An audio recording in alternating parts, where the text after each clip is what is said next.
صدر ممنون حسین نے ایوان صدر میں منعقد ہونے والی پروقار تقریب میں پاک فضائیہ کے سربراہ ایئر چیف مارشل مجاہد انور خان کو نشان امتیاز ملٹری عطا کیا۔ ترجمان ایوان صدر کے مطابق اس تقریب میں انجینئر خرم دستگیر خان وفاقی وزیر دفاع، رانا تنویر حسین وزیر دفاعی پیداوار،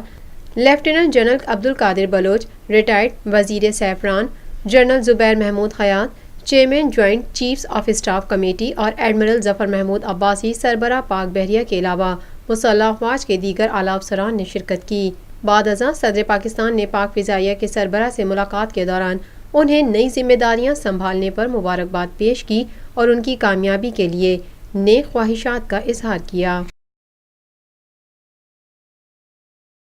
پاکستان بھر میں نمائندگان کا وسیع نیٹ ورک، ہر خبر جاننے کے لیے دیکھتے رہیے TNN TV۔